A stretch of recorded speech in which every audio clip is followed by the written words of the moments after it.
warahmatullahi wabarakatuh. Waalaikumsalam warahmatullahi wabarakatuh. Bismillah walhamdulillah wassalatu wassalamu ala rasulillah Muhammad ibn Abdullah wa ala alihi wa sahbihi wa mawalah amma ba'du.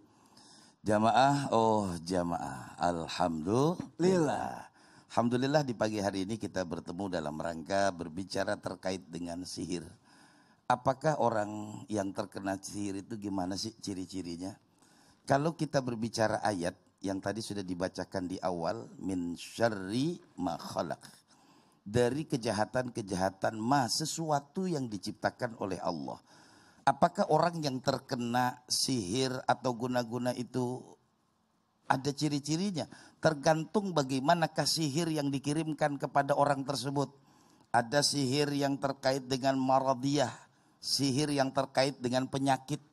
Maka nanti yang akan terjadi adalah mereka terkena penyakit. Apakah kepalanya terasa pusing terus dah, sehingga membuat dia malas.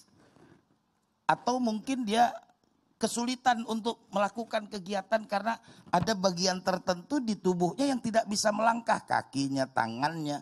Bisa jadi ini bagian daripada sihir maradiyah. Atau juga ada sihir tahliyah. Mungkin bayangan-bayangan kayak orang seperti dihipnotis, dia nggak tahu-tahu ATM-nya habis. Bisa jadi. Ya? Ada nggak cirinya? Itu tergantung di mana orang itu akan menggunakan sihirnya. Kan bisa dibuat hayal, seakan-akan nih pagi ini kok kayaknya malam ya. Nah itu bisa. Nah, jadi kita lihat juga sihirnya. Atau sihirnya tadi yang dibicarakan tuh. Terkait dengan tafriqiyah, bagaimanakah memisahkan antara seorang suami dengan istri, saudara dengan saudara, kan akan terlihat tuh nanti tuh Mas Soni. Kita bisa lihat, oh ini berarti orang kena sihir nih. Kok tumben-tumbenan ya, suami kayaknya bagus-bagus aja kok tumben nih. Ada sesuatu yang beda. Gak enak dilihat gitu. Iya, apakah perilakunya, apa katanya, ataukah raut wajahnya. Kok beda istri saya, kok beda suami saya. Nah, ini kan bisa terlihat dari kebiasaan yang sudah kita lihat kemudian ada perubahan. Nah, itu pasti kita ada kekhawatiran. Karena dalam bahasa ayat di surah Al-Falaq itu umum, min syarri ma khalaq, dari sesuatu yang memang diciptakan, itu kan kita nggak tahu. Mungkin juga ada sihir yang terkait dengan usaha, terkait juga dengan rumah, dengan berbagai macam, tergantung tujuannya. Apakah ada ciri? Cirinya pasti ada. Bagaimana cirinya tuh nanti kita akan terasa dalam diri kita. Kalau kita yang diserang, kalau di dalam ayat di dalam surah Al-Falaq itu bagaimanakah seorang mengambil rambutnya Nabi kemudian ditiup-tiup. Bisa jadi dengan pakai rambut kemudian ditiup-tiup terjadi perubahan fisik atau terjadi perubahan karakter orang tersebut, bisa. Nah, makanya bagaimanakah ciri-cirinya? Dia akan merasakan bagaimanakah terasanya dia tersihir. Kalau memang perasaan ada kebencian pada suaminya, jangan-jangan dia kena sihir terkait dengan pemisahan. Atau mungkin terasa badannya kok nggak enak, jangan-jangan dia kena sihir yang terkait dengan maradiyah, sakit. Atau mungkin kok bawaannya ngambang kesana kesini salah, jangan-jangan dia nih kena sihir terkait hayalan atau model-model seperti hipnotis. Pantas aku kalau ngeliat istri aku tuh kayak ada yang berubah gitu sekarang. Kayak makin cantik gitu. Bener gak ya? Nanti kena sihirnya dari virus sendiri. Apa? Mudah-mudahan itu hamil sihir, lagi. sihirnya mahabbah dia. Amin ya Allah. Ya. Tapi terima kasih loh Ustaz Iya. Anas untuk penjelasan mengenai ciri-ciri itu. Mungkin ini jadi pelajaran buat aku atau jamaah yang ada di rumah nih. Kira-kira coba perhatikan deh. Ada gak ciri-ciri yang seperti tadi dijelaskan sama Ustaz Anas Kurdi. Nah kalau misalnya ada, nah bagaimana nih cara menghilangkannya? Nanti makanya jangan kemana-mana, ada prakteknya juga loh. Tapi tadi Ustadz Anas Kurdi bilang kalau sihir itu gak cuma kenain kita doang atau keluarga, tapi ada usaha juga bisa kena ya? Apa saja bisa. Oh itu juga bisa? Apa saja bisa. Nanti mau dijelasin gak sih sama Ustadz Anas ya? Insya Aku mau Allah. nanya ya. Iya biar tadi. kita kupas tuntas. Ada gimana usaha itu? Kalau kita bikin usaha tiba kena guna-guna. Kena. Bisa jadi usahanya dibuka tapi terlihat tertutup kayaknya. Oh nanti kalau gitu jangan kemana-mana tuh jamaah. Ya, Bismillahirrahmanirrahim. Kalau tadi ayat yang diteruskan itu min syarri hasidin idza hasad. Kalau orang sudah iri, kalau orang sudah dengki, apa saja dilakukan. Apalagi terkait dengan usaha yang kita sedang garap, itu pasti terjadi. Bagaimana mereka caranya? bagaimana mereka mau menghancurkan. Kalau yang mau dihancurkan misalnya usaha yang terkait rumah makannya. Bisa jadi yang pertama mereka seakan-akan tertutup padahal rumah makannya terbuka. Orang lewat kayaknya kamu tutup mulu ya? Enggak, buka. Jadi dihilangkan pandangan orang ketika melewati rumah makannya. Atau juga makanannya. Baru kok dimasak kayaknya kok sudah berubah aroma dan rasanya. Nah gitu. Atau mungkin juga orang-orang yang bekerja di tempat usahanya yang akan dikerjai. Nah ini bisa dilihat dari mana yang mereka akan kerjakan. Kalau misalnya yang dikerjakan adalah usahanya, memang Nabi mengajarkan. Setiap kita membuka apapun usaha, mulailah dengan basmalah. Yang kedua, mulailah kita dengan bersedekah. Kenapa? Karena ini as-sadaqatu tadfa'ul bala. Sedekah bisa menghindarkan kita dari bala. Terkait juga dengan sihir. Jadi usaha apapun yang kita mau kerjakan. Baik usaha yang terkait dengan konsumtif yang kita makan. Atau usaha-usaha yang lain. Biasakan awali segala sesuatu dengan basmalah. Yang kedua, awali segala sesuatu dengan sedekah. Ini bisa menghindarkan kita dari berbagai macam serangan-serangan sihir.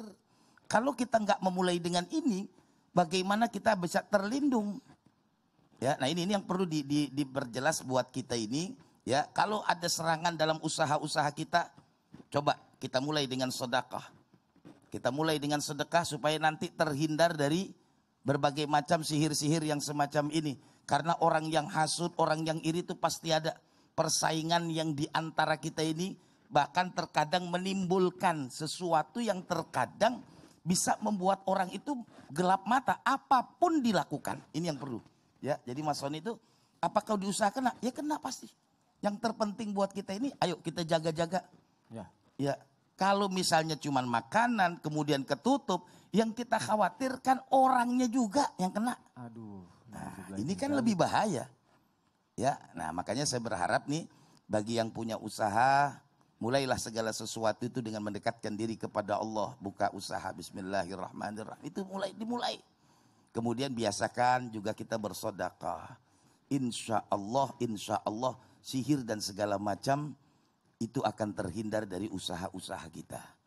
Ini yang perlu. Jadi kalau misalnya dia kan bisa meletakkan apapun, kadang-kadang air, kadang-kadang tadi diceritakan tuh sama Ustadz Maulana, Diam-diam dia tanah kuburan kan gitu. Ya orang namanya mau berbuat, lakukan kemaksiatan, mau melakukan tindakan-tindakan yang merugikan kita dalam sisi usaha, melakukan melalui jalur sihir. Cara ya. Apa aja. Sebenarnya harusnya lebih baik kita kalau misalnya mau usaha ya persaingannya secara sehat lah ya, jangan sampai kayak gitu. Tapi mungkin seperti yang Ustadz Anas jelaskan, semua kan terjadi atas kehendak Allah, makanya kita minta pertolongannya sama Allah. Betul, ya Ustadz ya. Iya. Kita berbicara terkait dengan serangan-serangan sihir ini terkait dengan rumah. Bisa jadi satu rumah itu kalau kita mau jual nggak laku-laku, susah banget. Ada aja yang naruhin di dalamnya, nah gitu. Atau mungkin dia buat juga itu rumah supaya orang yang tinggal di situ nggak betah, bawaannya mau keluar aja. Dan juga bisa jadi ketika orang masuk ke rumah dalam itu bisa aja diciptakan rumah itu kayaknya kalau masuk berantem orang, kan bisa jadi. Nah, makanya Nabi mengasih tahu. Wa idza dakhaltum buyutan, kalau kamu masuk ke dalam rumah, fasallim alaihi takun barakatan. Ucapkan salam akan menimbulkan keberkahan. Makanya kalau dibiasakan kita baca ketika masuk ke rumah, kalau memang tidak ada orang, tetap kita memberikan salam. Assalamu alayka wa ala ibadillahi salihin. Supaya nanti ada makhluk-makhluk yang tidak baik yang masuk atau serangan-serangan sihir, dia akan terhindar. Biasakan. Kemudian juga biasakan masuk ke dalam rumah itu berdoa. Allahumma hadzal baitan jamila atau baitan barakah. Berdoa. Kita ini kan sering masuk rumah, jarang salam, jarang berdoa. Biasakan mau rumah, mau kos, masuk. Sebab kalau kita baca doa, maka makhluk yang tidak baik dia akan keluar. Nah, sama juga seperti tadi Ustadz Maulana, Ustadz Syam sudah menjelaskan. Nabi juga mengingatkan nawwiru buyutakum bitilawatil Quran. Supaya rumah kita terhindar dari sihir, dari berbagai macam itu. Terangi rumah kita dengan bacaan-bacaan Al-Quran. ini yang kadang-kadang kita kepengen rumah nyaman, rumah adem, rumah tenang, rumah damai, tapi tidak pernah ada cahaya. Apa cahayanya? Ya Quran. Apa cahayanya? Biasakan masuk ke dalam rumah, mengucapkan salam. Kita kan nggak tahu ketika kita berada di luar. Mungkin ada makhluk-makhluk yang tidak baik ngikut kita, kemudian masuk aja ke dalam rumah. Karena memang kita jarang mengucapkan salam di rumah, dia jadi bersemayam tuh. Ada yang ikut corona?